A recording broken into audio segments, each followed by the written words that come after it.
আরে ফ্যানটা বন্ধ করো।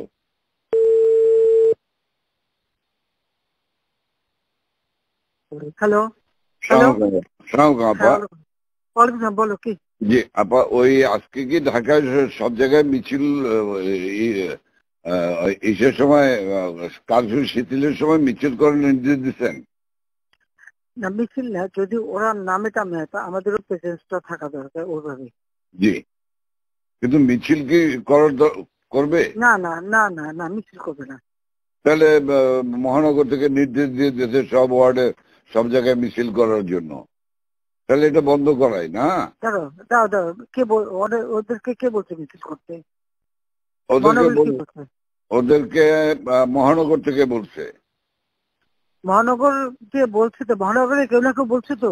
জি জি সেটা একটু জিজ্ঞেস করো তো। জি, আমি জিজ্ঞাসা করছি, আমাকে মোহাম্মদপুর থেকে ফোন করলো, মোহাম্মদপুর আদাবর থেকে, যে আমাদের মিছিল অর্ডার করেছে। উত্তর থেকে কাদের ভোলার কাদের ফোন করছে। ভোলার কাদের তো একটা মিথ্যে কথা, ওর কথা কই না তো, ওর খালি জি আপা, জি আপা। ওটা জানো না, ও সবসময় কিন্তু মিথ্যে কথা কয়। আপা তাহলে আমি একটু খবর নিয়ে আমি মির্জা আজমকে জিজ্ঞাসা করি।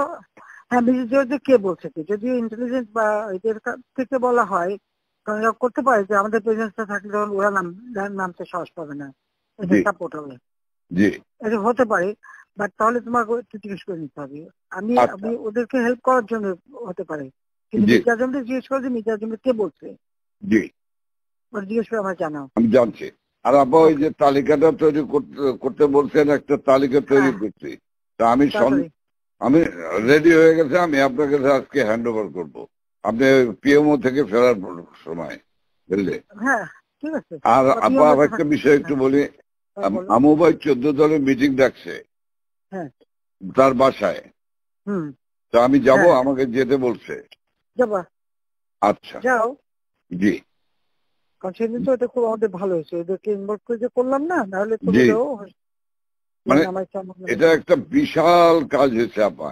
এবং তাদেরকে ওই সময়টাই কারফিউর কথা সিদ্ধান্ত নেওয়ায় ব্যাপারটা খুব ওভারঅল হয়ে গেছে, খুব ঐতিহাসিক ভালো কাজ হয়েছে। ওই তাদের গিয়ে একটা মেসেজ দিচ্ছে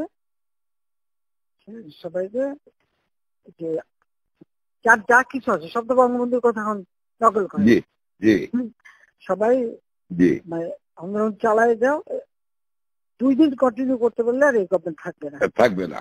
জি হ্যাঁ, তো এটা সে সবাইকে বলছি। এখন তো তোমার আমি একটা কথা বলি, তোমার এই যে বিহারি, তুমি আমাকে যেটা বলবো সত্যি কথা বলবো। জি, তোমার ওই মোহাম্মদপুরে যে বিহারি পড়ছিল, ওদের ভূমিকাটা কি? ওদের ভূমিকা ভালো আপা, শুধু এখানে সেন্টু কমিশনার আছে একটা, এই যে কালপিট জাতীয় পার্টির, হ্যাঁ, ও একটা কালপিট, ওর সঙ্গে কয়েকটা ছেলে আছে জাতীয় পার্টির সঙ্গে, ও তো ওই এলাকার কাউন্সিলর, ওর কাছ থেকে বেনিফিট নেয়। এই ছেলে, এই গুটি কয়েক ছেলে, ধরেন 15-20টা ছেলে, তারা সব আমাদের আজকে তাহলে ওরা আজকে পিক আপ করতে হবে। সেন্টু হলো সমস্ত রুট, মানে রুট অফ অল ইভিল। তাহলে ওইটাকে ধরাবো, ওইটাকে ধরবে। আর এছাড়া আমার মোহাম্মদপুরের সব ঠিক আছে, শুধু পল্লবীটা ডিস্টার্ব। আজকে ওরা সব ক্যাম্পে নিয়ে পল্লবী সব নিয়ে মিটিং করতেছে।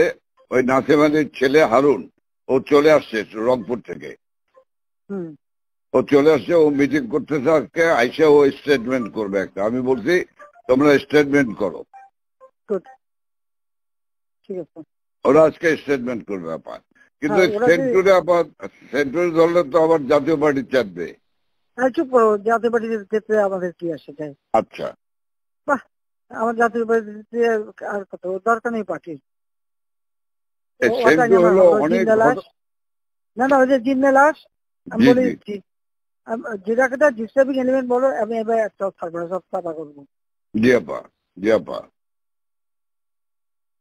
একদম এবার ছাইকা ফেলতে হবে আপা। আমি তো বলছি ওই যে কুইল বস্তিতে সবগুলি যে ওখানে ঠুসে ওখানে থাকে, তোমার এই বিহারি বস্তিতে থাকে, আবার কিছুই নেই, সব জায়গায় একটু সার্চ করো।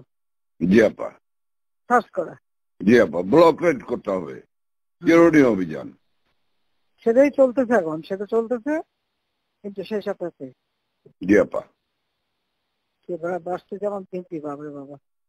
আর আমি ওইটা খবর নিয়ে আজবের কাছে খবর নিয়ে আমি আপনাকে জানাচ্ছি। শব্দ দিক থেকে নাই। হ্যাঁ তুমি আমাকে ওইটা জানাও, এটা খুব দরকার। হ্যাঁ জি আপা। আচ্ছা আচ্ছা জি জি, আসসালামু আলাইকুম।